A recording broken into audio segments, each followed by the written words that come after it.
Hello everyone, I'm Bruffy1322 and this video serves as an update to the fastest Criminal Enterprises DLC videos where I show the best fully upgraded Criminal Enterprises DLC cars in terms of lap time and top speed. For all the information you need about this series, check those original videos, but otherwise let's see where the new Vigero ZX and others fall into that list.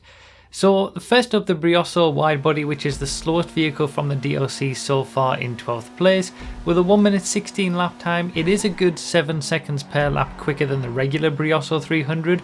But given that the regular Brioso 300 is the slowest vehicle in the compacts class, even slower than the Dilettante, it only means that the wide body is about on the pace of the older compacts like the Blister and the Issy. Nevertheless, it is a much more fun version of the regular 300 from a driving perspective. At least I enjoyed driving it. It would have been nice if it was a little bit quicker so it could compete with things like the Club at the top of the class, but ultimately it's a fun little car to drive. Its top speed is not that great either, just to keep in mind. 96 miles per hour for a top speed isn't that great, even for the compact class, but you know, it's a fun little car nevertheless. So next up we've got the Ruiner ZZ8. Basically this is a less powerful and more grippy version of the regular Ruiner, which is pretty much the opposite of what you would want from a muscle car. It has a lower top speed than the regular Ruiner, the old classic Ruiner, by about 4 miles per hour.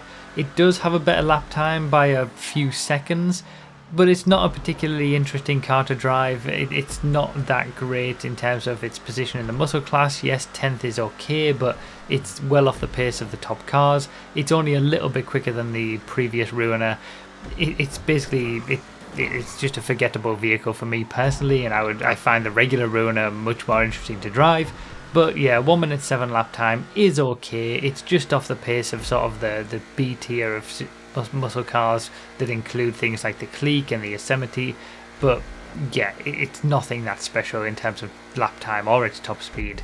Next up we've got the Vigero ZX, which is brand new out today. It's the 9th quickest vehicle for the DLC so far, and a 1 minute 6.249 lap time is good enough for 4th place in the muscle class in terms of lap time.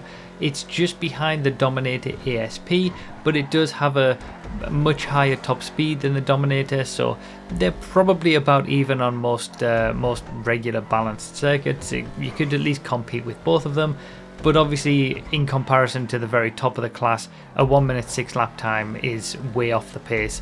For example, the Buffalo STX gets a 1 minute 3, so it's an okay muscle car to drive. It's pretty, you know, it's not too bad. It's a little bit bouncy on the bumps, which can make it not that pleasant as other muscle cars, at least in the city, but it's a competent muscle car. It's not too bad. It's a little bit quicker than the Yosemite, the Clique, that tier of muscle cars, but like I said, it's nowhere near the top of the class. Something that is near the top of the class though is the HSW version of the Vigero ZX, which is obviously only available on the new gen platforms, and it decimates the muscle class for both lap time and top speed. It's the 5th quickest for lap time for the entire DLC as a whole. A 1 minute 2.5 lap time in terms of sort of even just the HSW vehicles isn't really that quick. We've seen 1 minute 1s, 50-second lap times from other HSW vehicles, but when it comes to the muscle class, that 1 minute 2.5 lap time puts it a good almost a second quicker than the Buffalo STX, which was the previous best.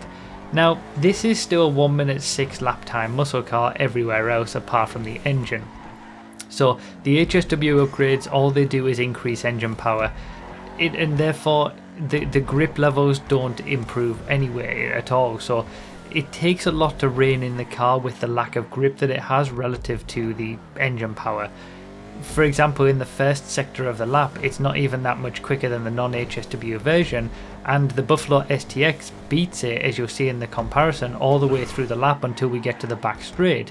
But once it's allowed to use that crazy HSW engine power, it absolutely flies. And especially when we come to the top speed for this, obviously we saw the top speed of the regular Vigero ZX was 125 miles per hour, which is pretty respectable. but the HSW version is at 157.5 miles per hour, which doesn't just make it the fastest muscle car in the game, it actually makes it the fastest car in the game overall for top speed, usurping the Sterling GT HSW, which took that crown a few weeks ago. So yeah, it's kind of crazy, the Vigero ZX HSW. It almost feels like a faster version of the Gauntlet Hellfire, which to me is great because the Gauntlet Hellfire is such a fun car to race with. It's not as nice over bumps, like I said, so it's not as great to drive in the city, but with that crazy top speed and the general lack of grip that it has, even though, as you can see in the comparison with the Buffalo STX, it loses pretty much for the majority of the circuit because it doesn't have the same level of grip that the Buffalo does. When it is able to stretch its legs on the straights, it just flies, and that makes it a fun, interesting car to drive. It's not going to be for everyone. A lot of people might be quicker with the Buffalo because it's just much more stable and it's basically like a sports car in the muscle class. But for most muscle car racers, the ZX HSW is going to be the one to pick. And yeah, it's such a fun car to drive that's absolutely fine with me. The Buffalo STX will still be able to compete on very specific tracks, or if the driver of the Vigero just can't really handle it or maximize it. But yeah, for most cases, the Vigero is going to be the one. Obviously, when it comes to its top speed, the difference is substantial, and that's what we used to with these HSW upgrades. For anyone who doesn't know what HSW stands for, that's how special works, and it's only available on the new gen platforms. Hopefully it will come to PC at some point, but it just increases the engine power of these cars massively. Doesn't increase their grip or anything like that, so it basically just makes them a lot more fun to drive. And yeah, those top speeds, that top speed difference between the HSW version of the Vigero and the regular version is just humongous. So yeah, that's pretty much it for this one. Hopefully this has been a help, and I'm now finally caught up on everything that I've missed. I still have to test the helicopter, of course, but I'll test that when I can. So yeah, let me know all your thoughts about the new Vigero and obviously the Ruiner and the Brioso as well down below. That's pretty much it for this video. Consider supporting on Patreon or become a YouTube member if you want testing results early.